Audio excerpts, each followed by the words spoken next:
Bienvenue dans l'émission Bonjour Maine de ce 23 mars 2025. Nous allons revenir sur un événement qui a été organisé par les femmes burundaises pour marquer la journée dédiée à la femme le 8 mars. Avant d'entrer dans le vif du sujet, comme d'habitude, suivons l'actualité avec notre confrère Pierre Claver Nyongou. Le tour de l'actualité chaude s'ouvre sur Doha, la capitale du Qatar, qui a vu mardi deux ennemis s'asseoir côte à côte autour d'une table de dialogue. Il s'agit des présidents rwandais et congolais, Paul Kagame et Félix Antoine Tshisekedi. C'est la présidence du Qatar qui a sorti un communiqué sanctionnant cette rencontre ultra secrète. Les deux chefs d'État ont appelé à un cessez-le feu immédiat et inconditionnel dans l'est de la RDC. Sous la médiation de l'émir du Qatar, Kagame et Tshisekedi ont ensuite convenu de la nécessité de poursuivre les discussions entamées à Doha afin d'établir les bases solides pour une paix durable. Est-ce une lueur d'espoir? Une question difficile à répondre, selon Henri Pacifique Mayala, chercheur à l'Institut congolais de recherche sur la politique, la gouvernance et la violence, et Bouteli.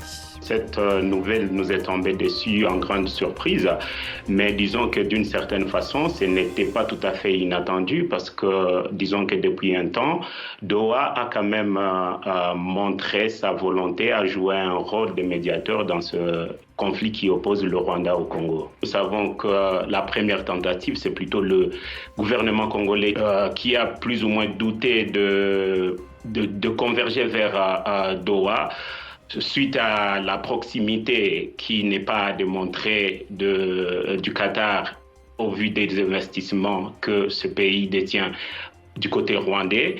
Mais après, je pense qu'il faut donner une chance à la paix et c'est ce que le président Félix a finalement décidé de faire. Mais quand même que le président Kagame se soit retrouvé face au président Félix, je pense que c'est une opportunité qui vaut la peine d'être exploitée. Dans un premier temps, je pense qu'ici, il faudrait beaucoup plus encourager cette initiative dans le sens où elle nous offre une opportunité à avoir les armes se taire sur le terrain et que les populations puissent recouvrir la vie normale. Le processus de Luanda, plus précisément, c'est un processus qui souffrait déjà, d'une part, le fait que le président Kagame l'ait récusé. La RDC a accusé depuis longtemps le Rwanda d'envoyer des armes et des troupes pour soutenir les rebelles du M23, ce que le Rwanda a toujours démenti. Et l'Union africaine qui se félicite des pourparlers qui ont eu lieu dans la capitale qatari, Doha, entre les chefs d'État du Rwanda et de la République démocratique du Congo. C'est au moment où les combats font rage dans l'est de la RDC, riche en minerais. Dans une déclaration faite mercredi, le président de l'Union africaine, Mahamoud Ali Youssouf, a félicité les deux pays pour leur engagement en faveur du dialogue et a exhorté toutes les parties à maintenir l'élan. L'organe régional reste déterminé à soutenir les solutions africaines aux défis africains. Dans l'entretemps, le M23 continue d'agrandir sa conquête. Mercredi, c'est le centre urbain de Walikale qui est tombé dans les mains de ces rebelles. Une grande porte qui est ouverte vers Kisangani, le chef-lieu de la province de Chopo. Et donc, Kagame et Tshisekedi se sont rencontrés après que des représentants du M23 se sont retirés d'une réunion de médiation qui était prévue avec le gouvernement congolais en Angola mardi. Une crise congolaise qui continue d'envenimer les relations entre les pays occidentaux et la région de Grand Lac. Le Rwanda a rompu définitivement les relations diplomatiques avec la Belgique. Le porte-parole adjoint du gouvernement rwandais, Alain Mukurarinda, l'explique. Donc s'il y a des problèmes de sécurité ou d'insécurité à l'est de la RDC, s'il y a des revendications de part et d'autre, et par le gouvernement rwandais et par le gouvernement de la RDC, la Belgique aurait dû être neutre, vu les liens historiques qui le lient avec les deux pays, ce qui n'a pas été le cas. La Belgique a pris parti, ce qui ne facilite pas la recherche et l'aboutissement à une solution définitive et durable. Ça, c'est un. Deuxièmement, il y a même eu, c'est parti d'escalade en escalade. Rappelez-vous, quand le Rwanda a nommé son ambassadeur en Belgique, c'est par la presse interposée, c'est par d'autres canaux que le gouvernement rwandais a appris que l'ambassadeur n'avait pas été accepté avant d'en être signifié officiellement. Ce qui n'est pas une façon de faire. Et je suppose que si le Rwanda n'a pas envoyé notre ambassadeur, c'est que les raisons qui ont été avancées n'étaient pas crédibles. Parce qu'on s'est basé sur ce qui s'est passé en Afrique du Sud, on s'est basé sur ce qui s'est passé en RDC, alors que la personnalité de l'ambassadeur n'a jamais été mise en question, que ce soit devant la presse ou devant surtout la justice. Bon, le troisième point que je peux citer, c'est la façon dont la Belgique s'est comportée ces derniers temps pour essayer de faire condamner le Rwanda, pour essayer d'avoir des sanctions contre le Rwanda devant plusieurs pays différents, devant plusieurs institutions financières, devant plusieurs organisations internationales. Le Rwanda l'a dit, le Rwanda l'a signifié à la Belgique, et rien n'a changé. Et donc, vous ne pouvez pas, d'un côté, prétendre avoir des bonnes relations avec un pays et, d'un autre côté, aller demander un peu partout que ce pays soit sanctionné ou qu'on salisse son image, comme si le Rwanda, lui, n'a rien à réclamer dans la situation actuelle à l'est de la RDC. Mais du côté sud, le Rwanda veut rétablir ses relations avec le Burundi alors que les frontières sont fermées depuis des années. Le ministre des Affaires étrangères et de la coopération internationale, l'ambassadeur Olivier Nduhungirehe, a annoncé que le Rwanda et le Burundi étaient sur la bonne voie pour résoudre leurs tensions mutuelles. Je cite, le Rwanda et le Burundi sont sur une voie prometteuse pour mettre fin aux hostilités et parvenir à un accord, alors que les discussions entre les dirigeants des deux pays se poursuivent. Fin de citation, a-t-il déclaré sur son compte X. Les discussions en cours mentionnées par le ministre Nduhungirehe comprennent une réunion tenue au Rwanda entre les responsables des services de renseignement de deux pays et une autre rencontre dans la province de Kirundo au Burundi au cours de ce mois de mars 2025. Dans le domaine de la presse, c'est un coup de tonnerre. La décision de l'administration Trump de placer tout le personnel de la Voix de l'Amérique, VOA, en congé administratif qui marque la bande du rôle historique des États-Unis en tant que défenseur de la liberté de la presse, selon Reporters sans frontières. Une mesure qui menace la liberté de la presse à l'échelle mondiale et remet en cause 80 ans d'engagement des États-Unis en faveur de la libre circulation de l'information. RCF appelle le gouvernement américain à respecter immédiatement l'autonomie de la VOA en tant qu'organisation de presse indépendante et à annuler cette décision. En outre, RSF exhorte le Congrès et les acteurs internationaux à se mobiliser contre cette atteinte grave à la liberté de la presse. Fondée dans les années 1940, la VOA a donc cessé d'émettre dans plus de 40 langues, plaçant ainsi en chômage forcé plus de 1300 journalistes. Enfin, c'est le sport. Une femme devient présidente du Comité international olympique. Kirsty Coventry, la Zimbabwéenne, a été élue ce jeudi. C'est une ancienne championne olympique de natation. Elle est également la première africaine à prendre la tête de l'organisation majeure du sport mondial.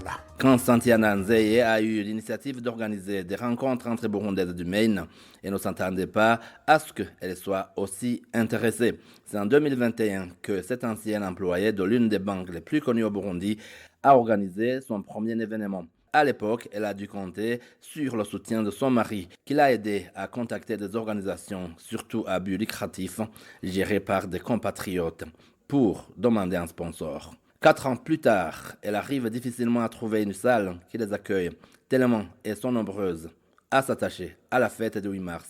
Elle dit que c'est très honorable de voir un si grand nombre de femmes venir célébrer ensemble chaque 8 mars. Ernest Naïsaba, et nous sommes avec Hachem Johnjo. Alors, je connais.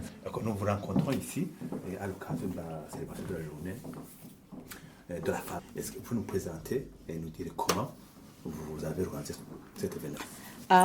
Je m'appelle Santiana Nzeye. Je suis ici depuis 2016, décembre. Je suis une femme de 2 enfants, un garçon et une fille de 18 ans et un garçon de 5 ans, almost 5 ans. So, depuis que je suis venue ici en Amérique, j'ai réalisé que le jour de 8 mars, qui ne fête pas régulièrement la fête, donc qui ne prend pas la fête au sérieux. Et il y a les Burundaises. Et comme depuis que je travaillais en Afrique, que je travaillais dans ma banque, la Banque Obu, j'étais dans des organisateurs des fêtes des femmes, là où je travaillais. Et je me suis dit, pourquoi pas ici, je ne peux pas faire ça ici aussi, parce que c'est une chose qui est vraiment, vraiment nécessaire. Il y a les mamans qui restent à la maison, il y a les mamans qui ont des problèmes, il y a les mamans qui ont besoin de se relaxer. C'est comme une thérapie. Il y a se rencontrer ensemble. Et le jour ici, c'est le jour qui est vraiment, vraiment nécessaire pour nous, les femmes, parce que c'est c'est une grande journée, comme il est international. Donc, je me disais qu'on doit faire ça ici aussi, comme nous sommes des femmes. Yeah. Donc, vous avez constaté qu'il y a un manque de célébration de la journée dédiée à la femme depuis 2016. Donc, non, depuis 2017. 2017. Et quand ça avait commencé à... En 2017, on m'a invité, il y avait des mamans qui partaient au restaurant chinois célébrer parce qu'il y avait des buffets là-bas. Il y avait un restaurant chinois à côté de Mall. Donc, ils allaient là-bas le jour du 8 mars, ils célébraient la fête, mais donc, c'était pas entre amis. Donc, ils appelaient, si tu es disponible, tu peux venir. Mais j'ai constaté que ça n'a pas de poids. So, ça passait tout le temps dans ma tête.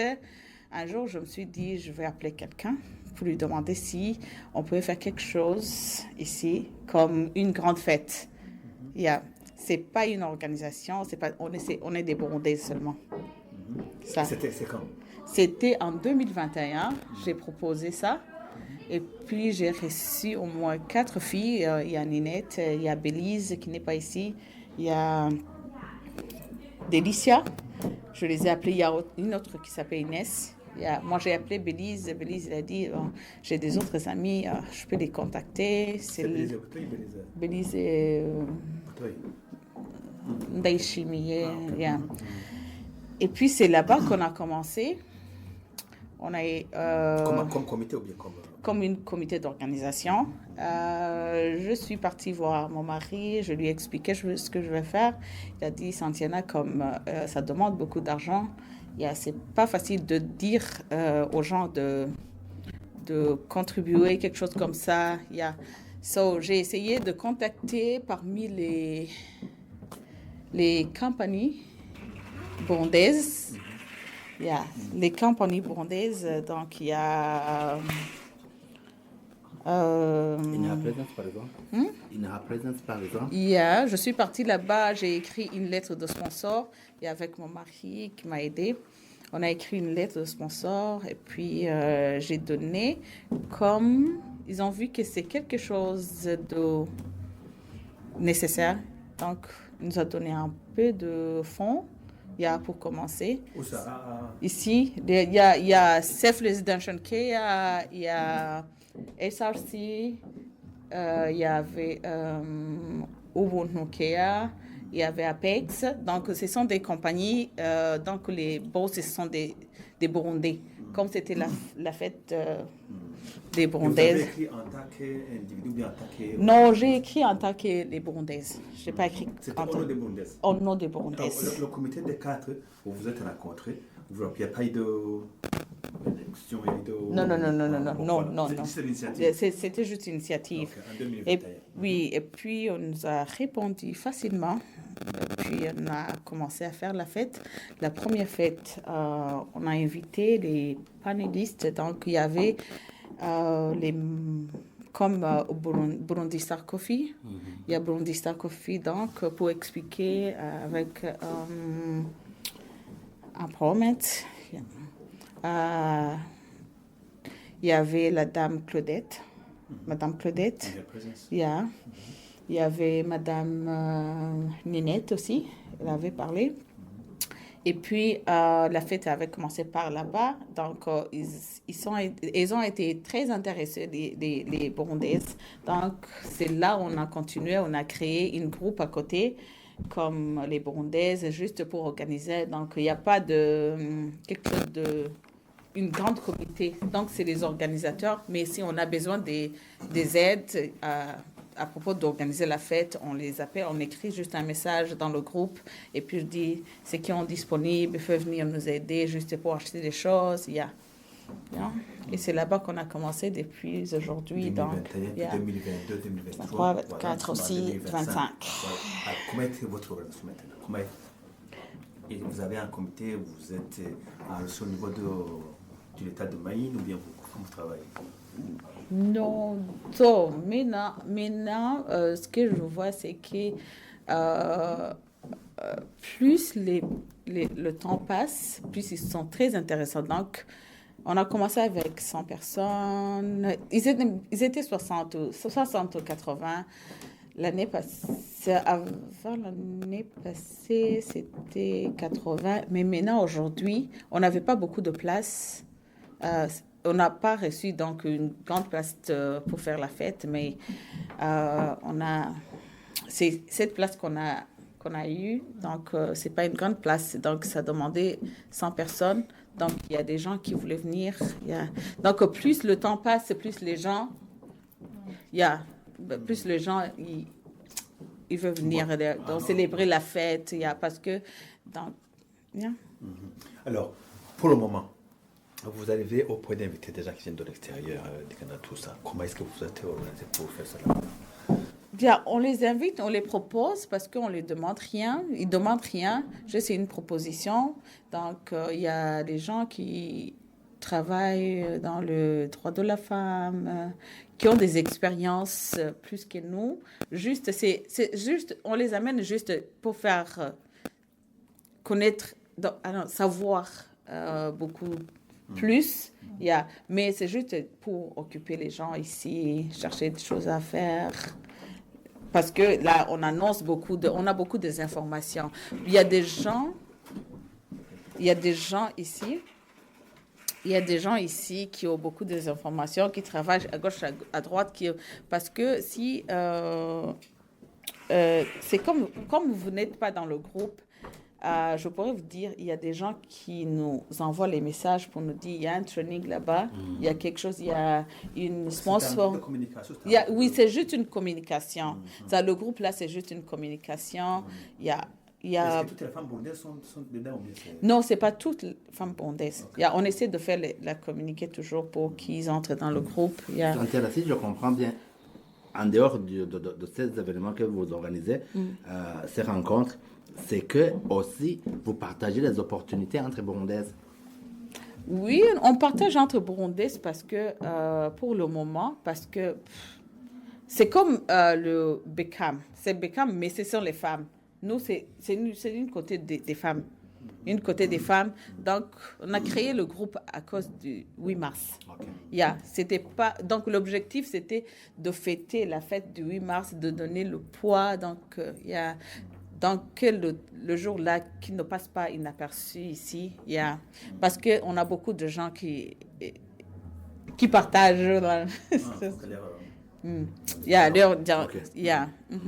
pour le moment, comment vous êtes arrivé à organiser cet événement? Vous vous rencontrez en comité? Non, on fait un comité, on regarde donc les dépenses, on les propose, on peut contribuer ça et ça pour faire ça et ça. Donc, ils sont intéressés. Il n'y a pas un problème. Donc, ils contribuent. Et puis, à partir de là-bas, donc, si je comprends bien, vous vous réunissez qu'une fois par an. il y a une fois par an. Donc, vous n'avez pas d'autres organisations? Non. Mais en dehors d'ici, est-ce que vous vous rencontrez aussi à part le 8 mars? Est-ce que vous gardez contact? Vous vous rendez visite, par exemple? Je pourrais dire oui, parce que on est dans le groupe de WhatsApp. Il y a qu'on partage des informations là-bas. Il y a, comme je vous avais dit, il y a beaucoup de gens qui partagent beaucoup d'informations. Il y a à partir de scholarship, du travail, des trainings. Qu'est-ce que ça te fait de voir mobiliser 100 femmes aujourd'hui? Bon, elle pourrait être plus parce que on comprend que si vous aviez eu une grande salle, elle pourrait même atteindre 200. Voilà. Qu'est-ce que ça te fait de voir mobiliser vraiment un tel nombre de femmes? Ça me fait... Bon, là, moi, je suis contente de voir toutes les femmes. Je voudrais que ça soit au moins toutes les femmes ici, parce que c'est quelque chose qui est faux. Alors, je ne sais pas comment dire. OK.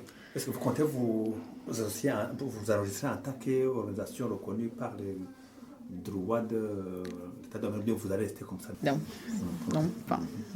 Vous comptez faire la rencontre d'autres femmes, des Rwandaises, Congolaises? Oui. Bien. Parce qu'il y a des gens il y a des Congolaises qui ont habité au Burundi. Ce sont des Burundaises. Il y a des Congolaises. Donc, les portes sont ouvertes pour tout le monde. Il y a, si tu veux venir, parce que si vous allez dans la salle, on a des Congolaises là-bas, on a des Rwandaises, parce qu'ils ont dit, oh, les Burundaises, vous faites une grande fête, même l'année passée, on était ici, donc c'est possible qu'on pourrait venir nous aussi. Donc, les portes sont ouvertes. Ils viennent, ils s'amusent, parce que c'est pas une organisation, c'est pas quelque chose like... Oui, je voulais demander, depuis que vous avez commencé, parce que c'est vous l'organisatrice de cet événement, la fondatrice, si on peut dire, depuis que vous avez commencé, est-ce que vous avez enregistré de plaintes déjà venant de maris? Parce que on a un peu vu beaucoup attendu en Afrique, chez nous, les maris qui se plaignaient pour dire que non, le 8 mars, les femmes font ce qu'elles veulent et tout. Mais est-ce que vous avez déjà reçu ce genre de plaintes aussi pour cette journée? Non, même pas. Cette année, les organisatrices ont réuni plus de 100 femmes.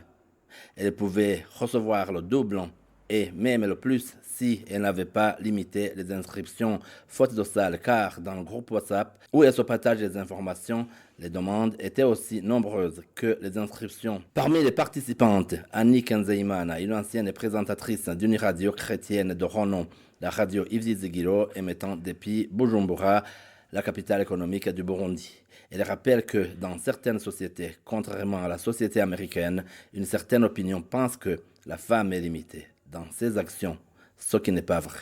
Je m'appelle Annick Nzeimana. Comme tu l'as dit, je suis une femme qui habite ici à Portland, Maine. Comme tu l'as dit, on s'est rencontrés aujourd'hui pour célébrer la journée des droits de la femme. C'est un moment de joie, un moment d'immense joie, si je peux le dire ainsi, où nous nous réunissons pour nous rappeler, d'abord être reconnaissant à Dieu qui nous a fait femmes, mais aussi nous rappeler qu'il y a des droits et des devoirs que nous avons en tant que femmes. Oui, c'est ça. Alors, nous sommes ici à Maine et vous venez d'Afrique. Est-ce que vous pouvez nous faire une comparaison, dire comment vous avez trouvé le respect des droits des femmes ici à Maine par rapport au service et au niveau des ménages? Au niveau des ménages, bon, c'est vrai qu'il y a une grande différence et on ne peut pas comparer. Il y a une grande différence. Nous nous rappelons que les pays où nous sommes venus sont classés comme les pays en voie de développement. Ici en Amérique, l'Amérique est classée comme une puissance mondiale. Et cela a vraiment un impact parce que là où nous sommes venus, il y a toujours des croyances comme quoi une femme, il y a des choses qu'elle ne peut pas faire. Une femme est limitée, une femme doit être soumise à son mari, ce qui n'est pas du tout mal, parce que c'est pas du tout mal, mais nous voyons que il y a des hommes qui abusent de cette situation. Alors que ici, la différence que j'ai vue, c'est que la femme a quand même des droits. Elle a des droits qui plus ou moins respectés, si je peux le dire ainsi. Et dans les ménages, parfois c'est un peu difficile de combiner les deux parce que nous avons toujours ce passé que nous emportons ici. Et parfois c'est difficile pour les hommes d'admettre qu'une femme peut travailler et gagner beaucoup d'argent que toi, mais à la fin, peut-être à force de nous réunir, de voir les autres, comment ils font, il y en a qui parviennent quand même à faire de l'équilibre, à savoir que oui, la femme peut faire beaucoup de choses. Capable. Oui, elle est capable. Mais cela n'empêche que cela peut passer par un long processus, des mésententes, des incompréhensions, mais qui peuvent être gérées. Bon, c'est pas pour la première fois que vous célébrez cette journée ici en Amérique. Comment est-ce que vous trouvez que ça évolue? Je pense que ça évolue bien parce qu'avant, c'était comme un moment de célébration, seulement de célébration. Mais il y a vraiment quelque chose qui a changé parce qu'aujourd'hui, dans cette fête, il y a toujours des thèmes éducatifs, des thèmes qui aident les femmes. Ce que j'aime maintenant, c'est que ce n'est pas seulement un moment de joie, où on mange et danse seulement, mais c'est aussi, il y a des thèmes qui sont préparés et des thèmes éducatifs, mais aussi des moments d'échange où les femmes peuvent échanger entre elles, aussi d'encouragement, un moment d'encouragement entre femmes.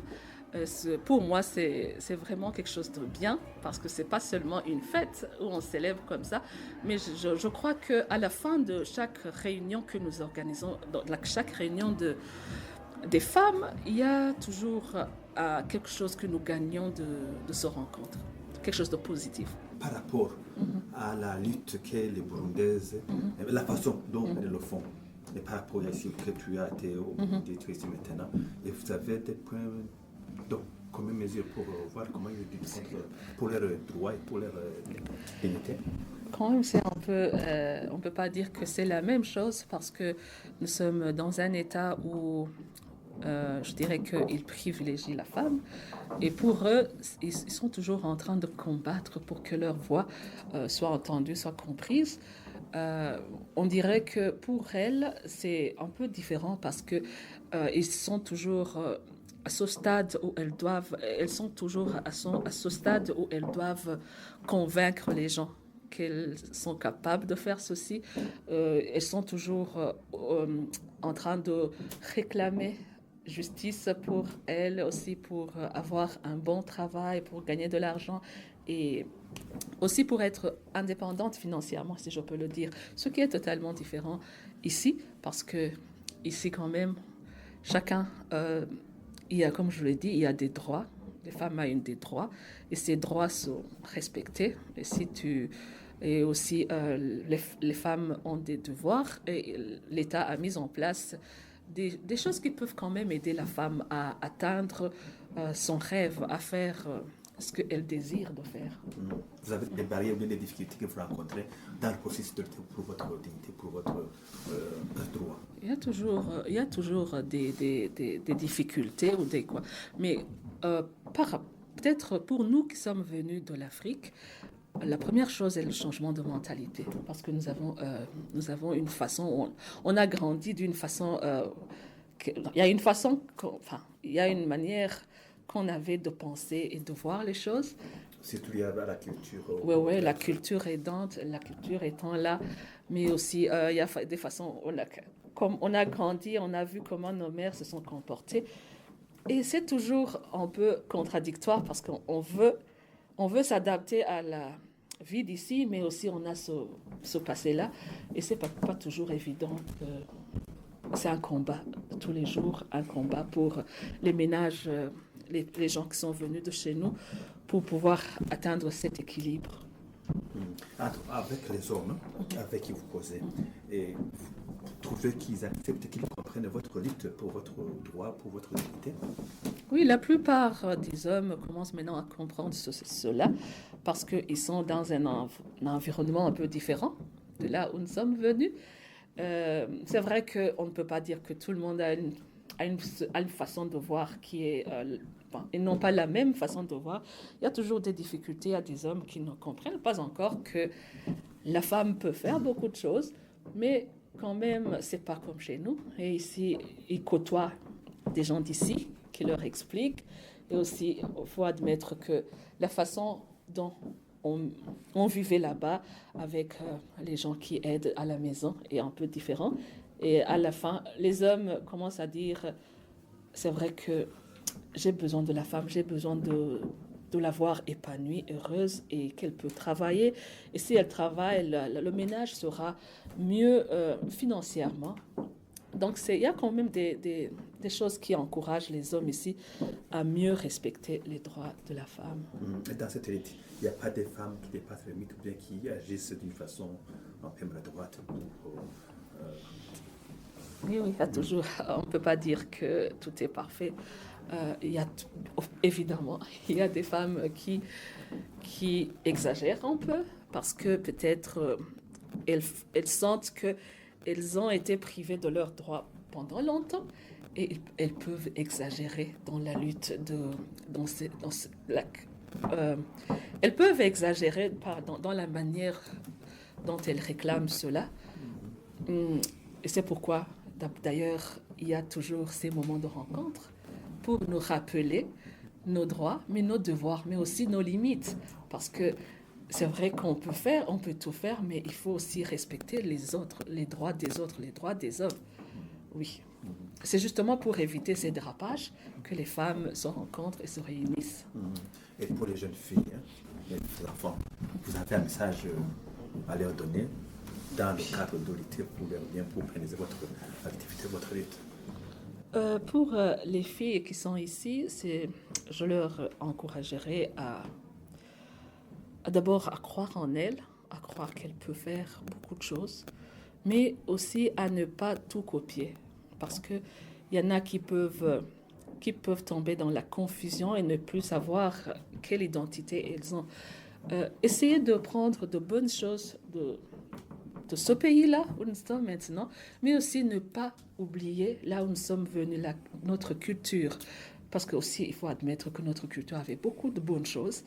Essayez juste d'enlever les mauvaises choses, mais de garder ce qui est bien pour que, à la fin, nous ne soyons pas des gens qui n'ont plus d'identité, qui ne savent pas, qui n'ont plus de... qui essaient de copier ce qui est des personnes d'ici, mais aussi qui n'ont plus la capacité de se comprendre avec ceux qui sont restés là-bas chez nous. Annick, qu'est-ce que tu répondrais ou tu dirais à des gens qui peuvent se dire, mais des Burundaises qui se rencontrent dans le Maine, juste pour le 8 mars, n'est-ce pas un événement de trop? Non, c'est pas du tout un événement de trop. C'est vrai, c'est un moment pour nous de nous réjouir, de célébrer. D'abord, d'être contente d'avoir été créée femme.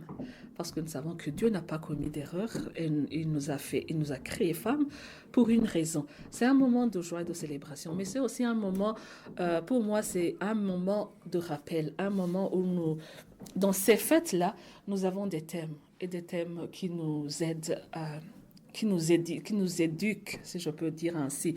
Et aussi, il y a des moments d'échange. Une femme qui a réussi dans telle entreprise peut encourager les autres en leur disant « J'ai fait ceci, j'ai passé par ce chemin et maintenant je suis devenue ce que je suis. » Et cela peut encourager une femme qui ne savait pas comment commencer, qui était en train de se dire « Est-ce que réellement j'ai quelque chose à donner? Est-ce que réellement, est-ce que je serai comme telle ?»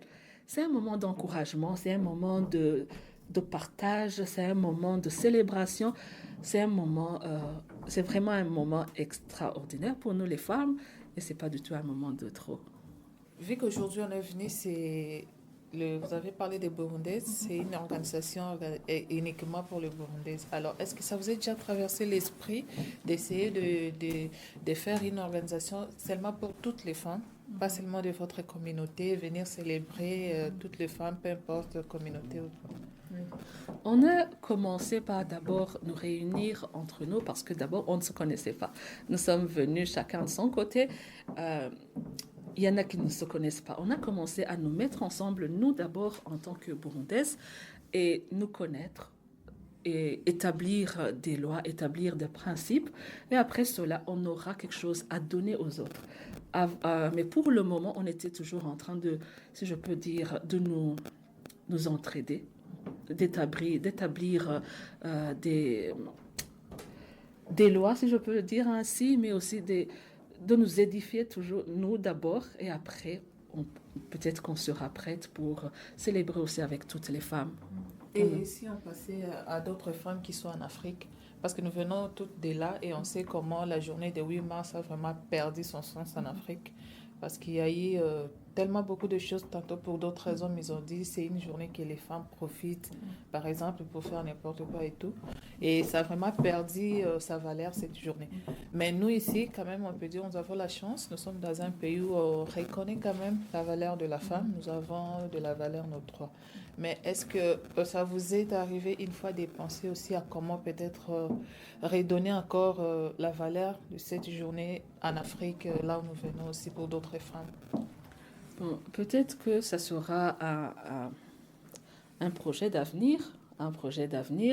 Comme je l'ai dit, on a commencé par nous d'abord pour être sûr de ce qu'on fait, être sûr qu'on a tout compris. On a tout compris ce que vraiment la journée de la femme.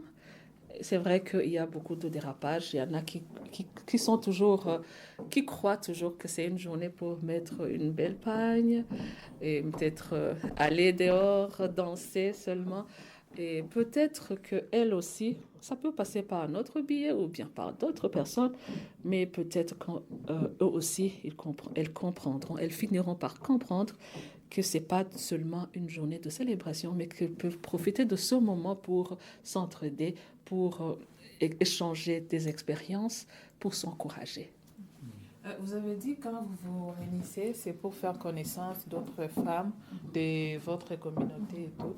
Et est-ce que vous continuez à garder contact après même la soirée ou l'événement, ou soit quand vous vous séparez, c'est fini, vous allez peut-être vous revoir encore le 8 mars de l'année prochaine?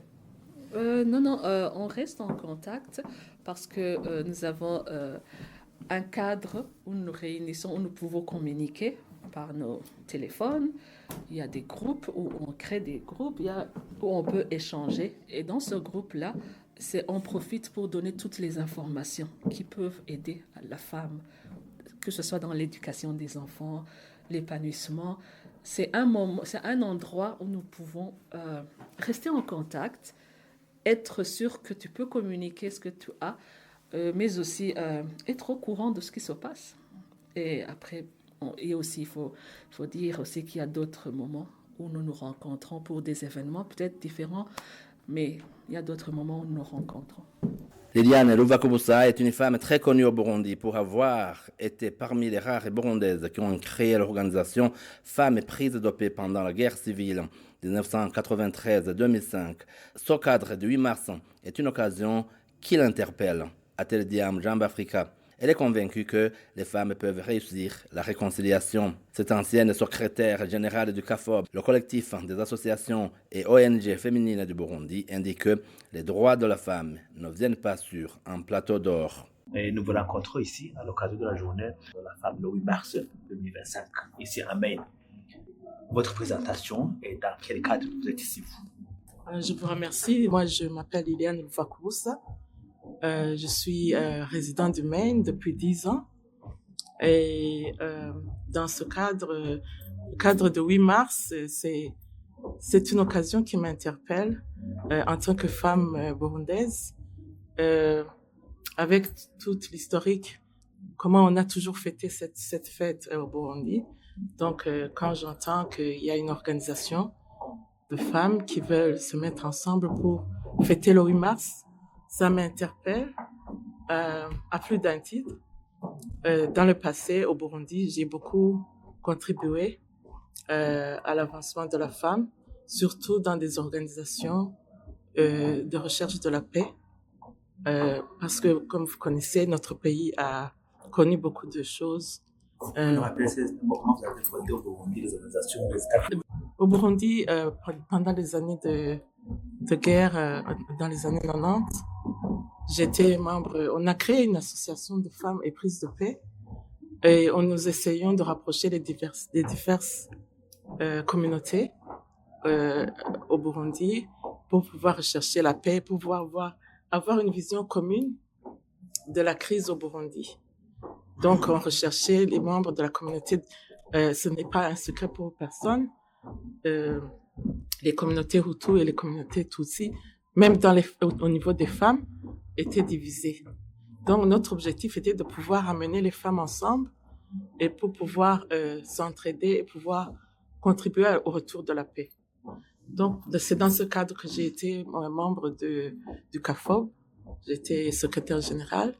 Et là, dans ce cadre, nous avons organisé la marche mondiale des femmes au niveau de la sous-région.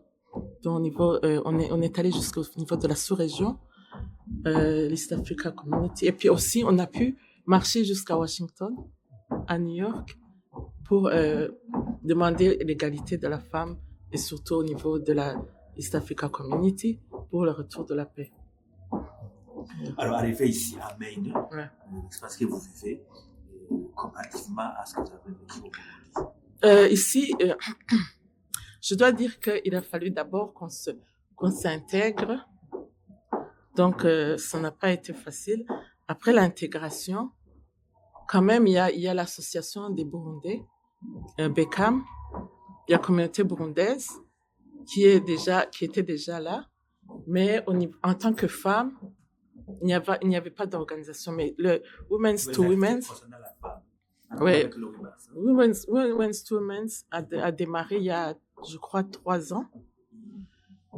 C'est là où les femmes ont commencé à dire est-ce que, en tant que femme, est-ce qu'on peut être ensemble et peut-être s'organiser et peut-être contribuer au niveau de nos familles, au niveau de nos enfants, au niveau de l'école, parce que souvent les enfants sont mal compris, nos enfants des immigrants, et donc c'est à ce niveau-là que on a dit peut-être on devrait essayer de se mettre ensemble pour contribuer. Également, il y a des femmes qui ont réussi au niveau associatif et au niveau professionnel. Donc, on s'est dit peut-être on a besoin des femmes qui ont réussi, qui puissent nous guider et servir d'image pour que les autres femmes puissent Alors, il y a 3 ans que vous rencontrez en tant que femme burundaise à l'occasion de la journée de la femme, le 8 mars. Alors, qu'est-ce que vous avez déjà observé comme positif et comme apport? Ce que j'ai déjà constaté, c'est que quand il y a une information, elle est partagée au niveau de ce groupe qui s'appelle Women's to Women's. Et au niveau de ce groupe, il y a des informations, que ce soit pour l'école, les enfants autistes, parce qu'on constate qu'il y a beaucoup d'enfants autistes. Alors, les femmes donnent des informations. Comment on peut aider ces enfants autistes à s'intégrer, à devenir, avoir toutes les ressources qui sont disponibles. Ça, c'est vraiment une priorité pour nous. Et une autre chose, c'est, comme je vous ai dit, il faut qu'on ait des leaders, des femmes qui puissent nous montrer l'exemple qu'on peut vivre le rêve américain.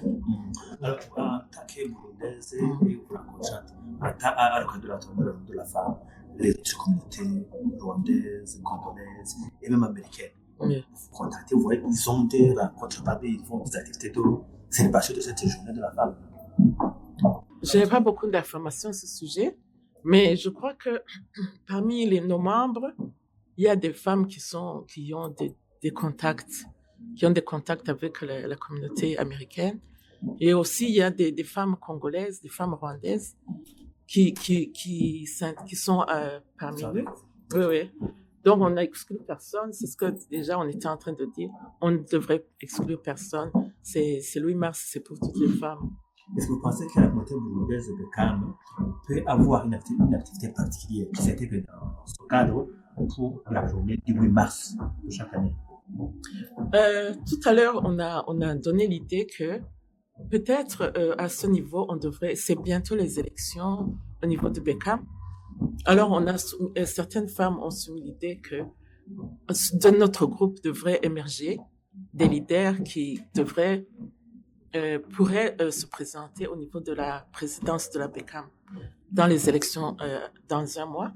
Donc, on va, à partir d'aujourd'hui, on va sélectionner des femmes qui vont nous représenter au niveau des élections. Je crois que ce serait un succès.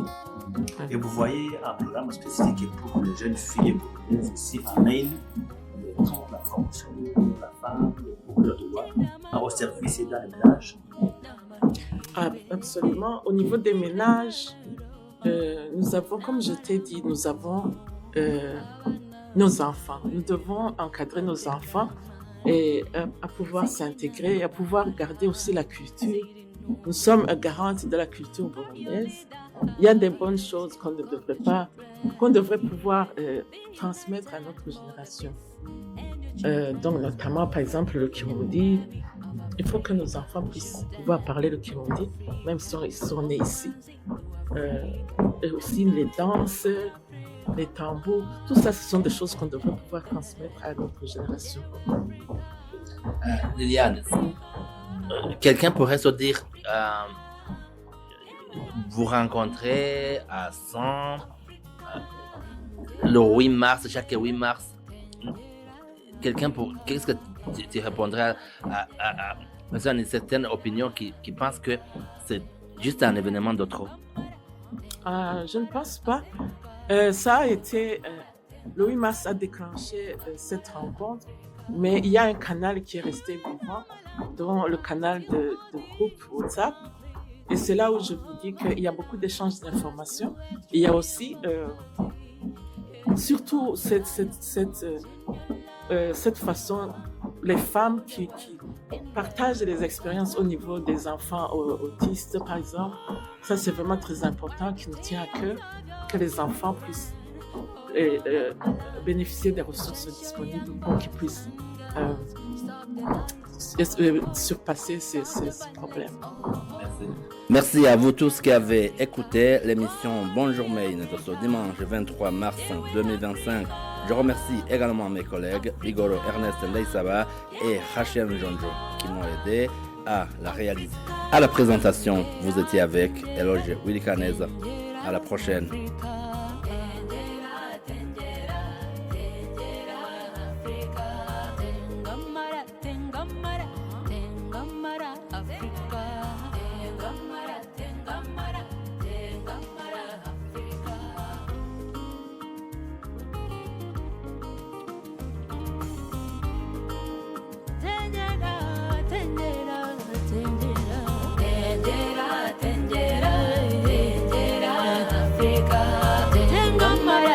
Tengamara,